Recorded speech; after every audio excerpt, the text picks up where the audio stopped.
Hey everyone, welcome to our best budget monitor episode for 2018. We have 4 monitors lined up today. And full disclosure, I actually don't have the BenQ GL2460HM I'll be talking about today. However, I do have last year's model, the GL2450. The monitor's display is nearly the same, both with TN LED backlit panels. The newer GL2460 improves the response time from 5 to 2 milliseconds and changes the button placement to behind on the right. The menu seems revamped also. The website says, incorporating a 16mm slim bezel display.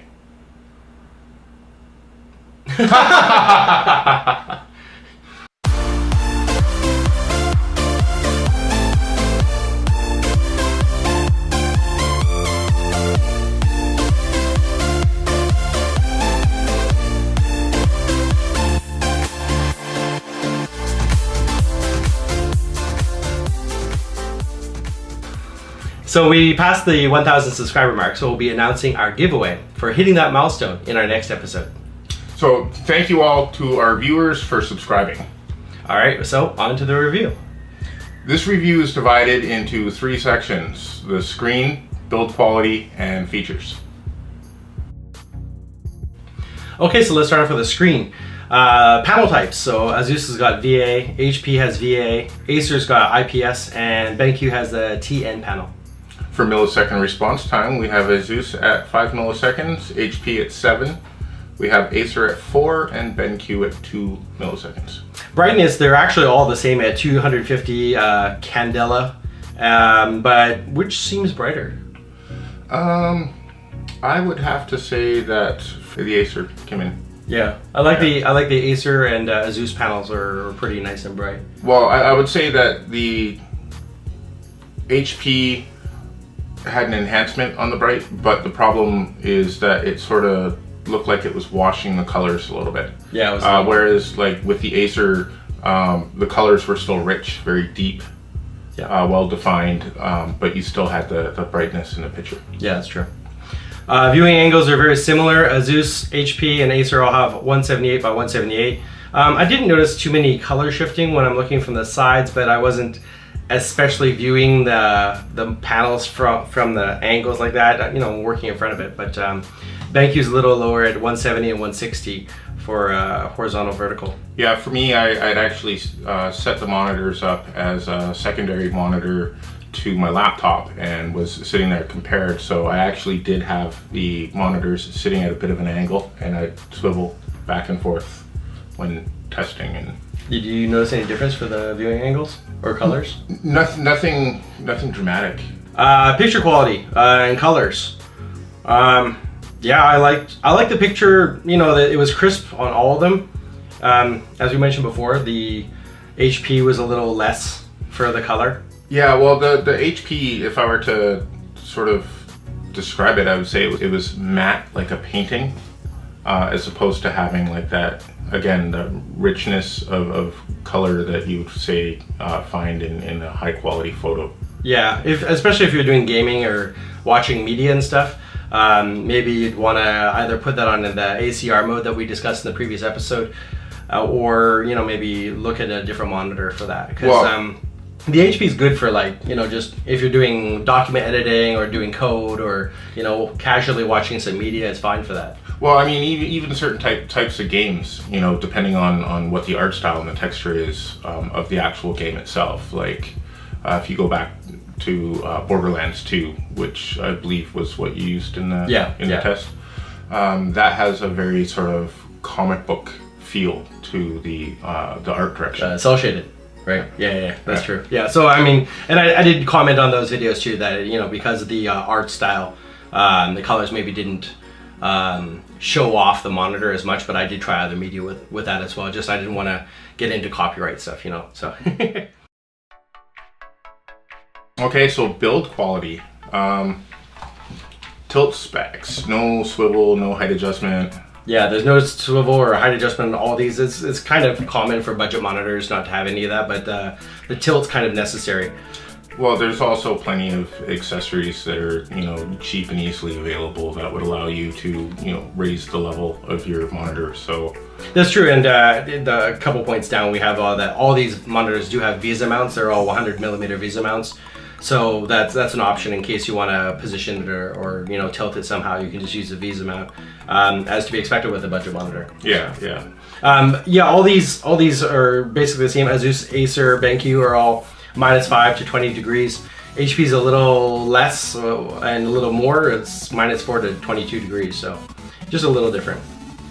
Okay, sturdiness. Probably for me, the best one would be the HP. Actually, is got a really solid build to it. Even when you're pressing the menu buttons, it doesn't move a whole lot, and even when it does move, it settles immediately. Yeah, the HP one I found to be really stable. Asus is kind of typical of how monitors shake a little bit and then recover right away. I think the Acer one was just a slight bit more, but nothing noticeable, and nothing, it flexed and then it stopped right away. Like the base would flex a little bit and it kind of absorb it and then stop. Well, the other thing too is with the button placement on the Acer, because it's in the back, is not so much of a top wobbling as much as it's, press the button and it moves the screen forward a little bit. Yeah, just slightly. Yeah, that's true. Design. I would have to say with the HP, the design's okay. It's typical. I think Asus, gave it a little flair with the grooved circular plate. Although, I mean, the biggest thing that we're looking for is the new kind of design and new tech kind of style, and the thing that you take it out of the box and go, wow. Yeah. And that definitely had to be the Acer for me. Yeah, I totally agree.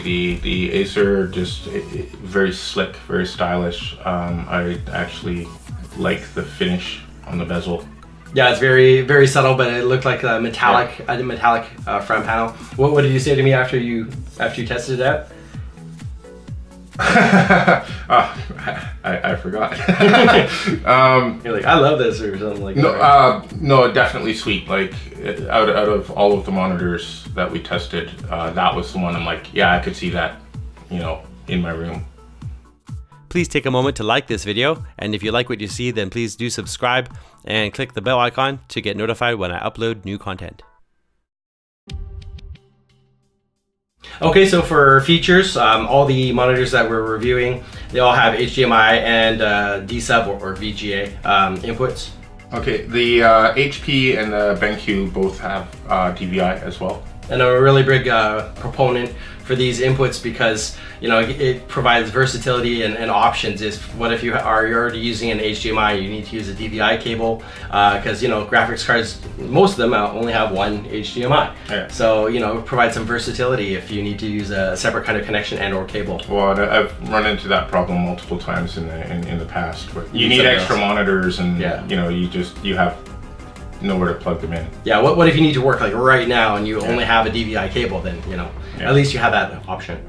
Other ports, the Asus, HP, just normal ones. Acer's got an audio in. I can see, okay, if you want to monitor some audio, but at the same time, I would argue that audio out would be more useful, because if you're already running HDMI into your monitor and you got like 2-watt speakers, then maybe you could just plug in some headphones and you could, listen to it. And also, if you're using like a separate audio, then you usually have better speakers than will come in on monitor anyway. Yeah, that's true. The BenQ actually has audio in as well as a headphone out, so that's a good thing. Okay. And speakers. The Asus has no speakers. HP, no speakers. Acer. Yeah, Acer's got 3-watt speakers according to their page, and BenQ's got 2 watts. I did want to say that you haven't actually heard the sound from the speakers, but I did some testing a little bit. And the Acer, you can hear the mids and the highs, but there's absolutely no lows. But the BenQ does sound a little bit better than the Acer in testing. Of course, that's the last year's model, but they should be fairly similar with a little bit more of the lower end. So yeah, if you need speakers, that's great. For most, it's not really a consideration there. They have good gaming speakers, but in case you're wondering. Okay. What about the gaming assist? Because I didn't test? Oh yeah, that was in the Asus video, and I showed that it has an additional function that only the Asus has, where you can put on crosshairs, you know, to help sniper games where you don't have, your weapon doesn't necessarily have crosshairs in the middle, so a little bit of a cheat, but you know, some people might enjoy that. And also a timer function, I'm not sure how useful that will be. Yeah, but, you know, maybe. Well, were the crosshairs helpful at all? Yeah, I guess. I mean, I kind of, when you're playing shooting games, you kind of know where the crosshairs are anyways. Like, it should be there, but the extra visual aid without any detriment to the frame rate or something like that, it's nice. It's nice to have it there. Startup screens. In this case, you know, the Asus popped up the Asus logo, and you know, I like a nice subtle logo. I don't like to be blinded. So Asus was nice, HP had none. Acer was subtle, and but the BenQ, oh my god. BenQ does this really weird thing where it has like a full screen, like purple. And if you're in a dark room and you turn on this monitor, it's kind of bright and you're like your eyes are burning. So I'm not a big fan of that. And I've already contacted BenQ and asked for them to put in a BIOS update for the monitor. To disable that, and they said, well, think about it for our next product, which is not very good customer service. But you know, as a customer, if I'm buying something and I'm getting blinded, and this every time you turn on the monitor too, it kind of, yeah. So that's kind of a negative for the BenQ. However, their screens are not too bad, so yeah. How about the price? How does that compare? Okay, I should mention that the Asus actually isn't listed on Amazon as of yet. You know, the Taiwan exchange rate is about 137 US dollars. However, things tend to be priced aggressively on Amazon, so I'm figuring in the 125 or so range, maybe 130. So that would be for the Asus. HP is going to sit at 120 US. Acer is 120 US, and BenQ is about 100 US. I couldn't find a definitive price, but it had resellers listing for about 100. Okay. For the price range, I think, you know, all of those are pretty good options. I would say, you know, with the Acer, just the look of it, you know, it looks fantastic. The picture is excellent. The menu I didn't find quite as intuitive, but I did like the placement of the buttons. Yeah.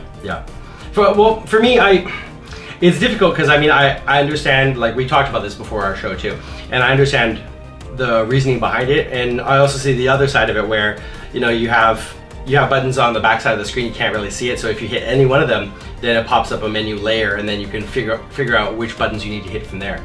But at the same time, I like the menu. It's better. It's easier to navigate than the previous BenQ one, and Asus's bottom one where you're hitting up and down, but it's actually scrolling left and right.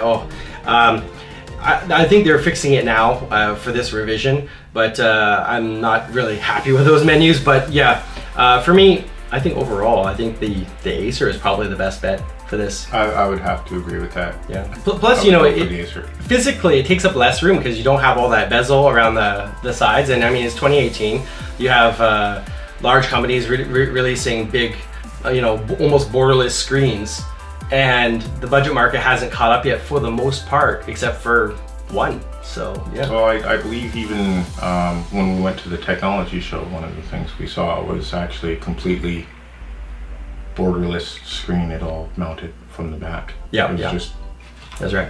I want to clarify, because I just want people to know that I'm not saying that Asus and BenQ don't have borderless screens. No, they do, but not at this level. If you're looking a few levels up, if you're willing to spend another $30 to $70, sure, of course you can get a borderless, not a problem. But the only one to bring it down to this budget level is Acer, and so that's big mark in their favor. So yeah, if I'm gonna buy another monitor or three, you know, you might want to think about picking this one up. Yeah, I would totally agree. Cool. So that wraps up our budget monitor review for 2018. Which one would you buy? Let us know down in the comments. Please hit that thumbs up button if you like this video, or tell us how we can improve for next time.